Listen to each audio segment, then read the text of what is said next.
Hey up everyone, I'm back again. So I just want to do a quick little comparison here between the Galaxy S6 and the Lumia 930, which is a Windows phone and still currently Microsoft's current flagship, because we are all waiting for them to unveil a true successor to either this phone or the 1020 or even the 1520. But things have been quite quiet on the high-end front when it comes to Windows Phone. I did read an article comparing these two. I think if I find it, I'll leave a link in the description. A lot of people were saying that the 930 shouldn't be compared to the S6, but I tend to disagree really when you consider that the Lumia 930 has been coming with some really nice stuff long before Samsung decided to integrate it into its own phones. The first thing that we can look at before we talk about them is the build quality here. We're getting a similar kind of form factor. You know, you kind of like 5 inches versus 5.1 on the S6. So they both feel very nice and comfortable in the hand. The S6 is obviously a little bit thinner here, but not by a huge amount because of that camera bulge, which we don't actually get on the Lumia. We do get different backs here. I think I do prefer the Lumia's back overall. I think while the back on the S6 is very nice and premium here, I am very worried about its durability long term. I would have liked it if Samsung had just put like a Galaxy A5 kind of back on there and kept with the metallic kind of build throughout the device. Nevertheless, it is a fantastically built phone. However, I'm not slagging it off or anything. I just think that the Lumia 930 is a much more rugged looking device, and in itself it does come with some nice premium touches, such as this metallic band around it. I would have liked if they'd have made it kind of silver for the black version. They did on the orange version as well as the green version. But other than that, you know, I've got no complaints when it comes to the build quality here.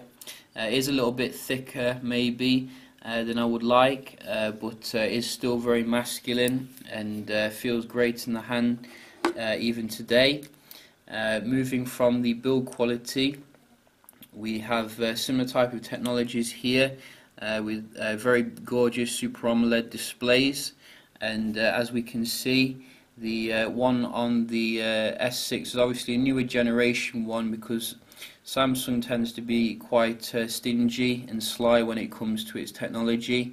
It tends to sell like Motorola and Nokia, like one generation behind AMOLED displays. But Nokia certainly did an amazing job with the display here on the 930 and integrated some of its own tech in there, such as the clear black display technology, which gives it unparalleled kind of daylight visibility. As you can see, I've got a white background here, so you can't really see the contrast really, but usually when I've got a black background on, you can definitely see it. I'd say that the display on the S6 is a little bit more brighter because obviously it is a newer generation one. But in terms of the actual pixel density, again, you know, I can't really see too much of a difference here, if I'm to be honest, on the 5-inch form factor. Both of them have very nice sharp icons, as you can see. So I wouldn't read too much into that particular spec. The other spec I wouldn't read too much into is also the processing package you're getting on these two. Yes, we're getting a very fast processor here on the S6, which pushes TouchWiz along quite nicely. But then again, you know, it really does need that compared to Windows Phone here, which is coming with the tried and tested Snapdragon 800 clock with 2 gigs of RAM. It runs Windows Phone absolutely beautifully, as you can see. Still as fast as the day I got it, no matter how many apps you put on there. I think the only thing that tends to slow down the experience a little bit on Windows Phone is the kind of animations. Now and again they can be a bit elaborate, but putting it head to head against like the S6 for example, as you can see they're about the same in terms of speed if you count the animations out. So don't read into specs too much with these two. They're both very competent. As you could see, the Lumia beat the S6 there, which is quite interesting.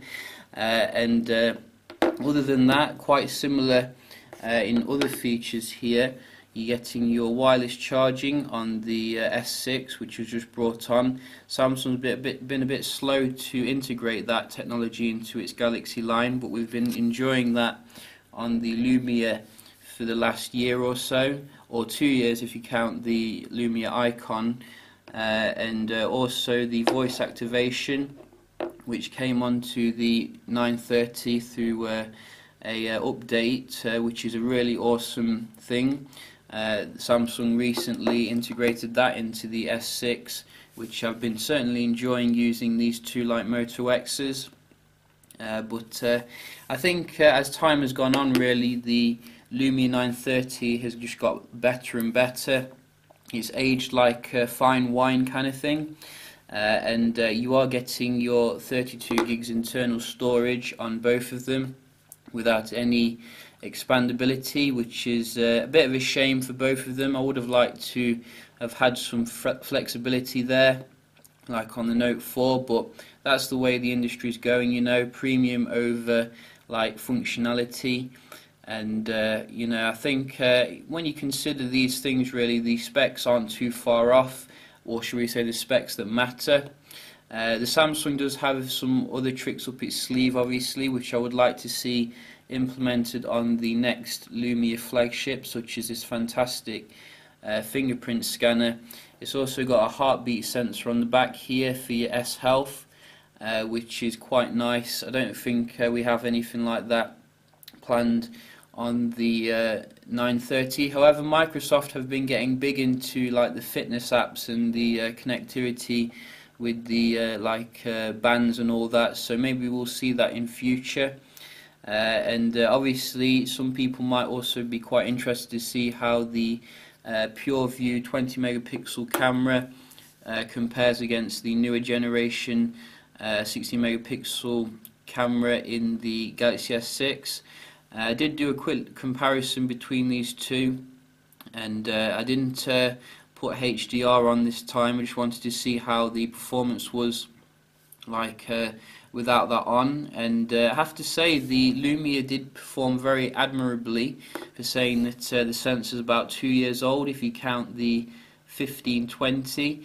I'd say that in general the S6 gave me a slightly more accurate sort of colour reproduction, as well as very nice kind of bokeh in the pictures with the S6. It is probably the strongest Android camera you can get right now, but I was really surprised that the 930 in general wasn't too far off, and it just goes to show you how strong the camera is on this actual device. I think that Nokia doesn't really get enough credit in regards to that.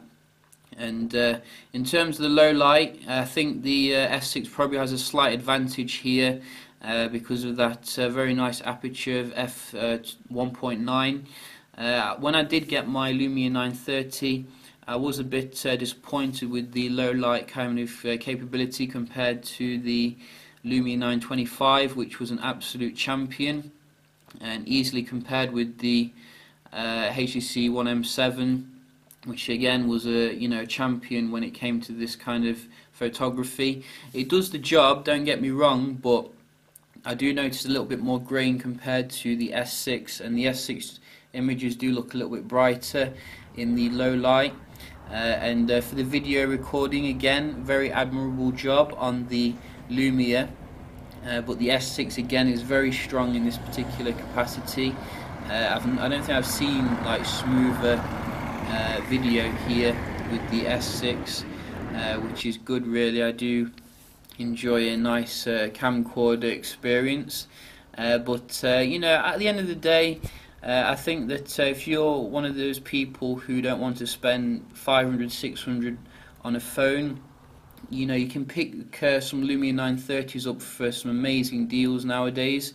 You know, I've seen them for as low as 250 to 300, and you're getting like quite a lot of the same stuff that you're getting on this high-end Sammy Boy device, such as your wireless charging, similar type of battery capacity as well, 2,400 versus 2,500. The only real difference, obviously, is the software, and some people have been criticising Microsoft for releasing alpha builds of Windows Phone 10, which doesn't really give an accurate picture of what the software will really be like, and gives a lot of Windows Phone detractors the ammunition they need to criticise the platform.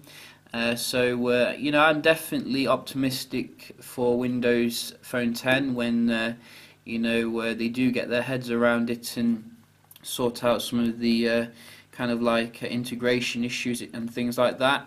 But for now, it's running Windows 8.1, and for most people, I'd say 95% to 99%, you know, it'll get the job done for what you need. If you don't need like millions of apps as well as lots of integration with different smartwatches and things like that, then you're going to get a fantastic experience with Windows 8.1. And the S6, you know, it's coming with its latest version of TouchWiz, which I definitely do love here. And I also found out the other day that it does actually support like your multitasking, similar to the Note 4, which I didn't actually know at first, but as you can see there, that's pretty cool, that is. Props to Samsung for adding that in. Yeah, just a quick little comparison here between these two. Hope you found it informative, and if you did, please like the video, and I'll see you very shortly. Cheers.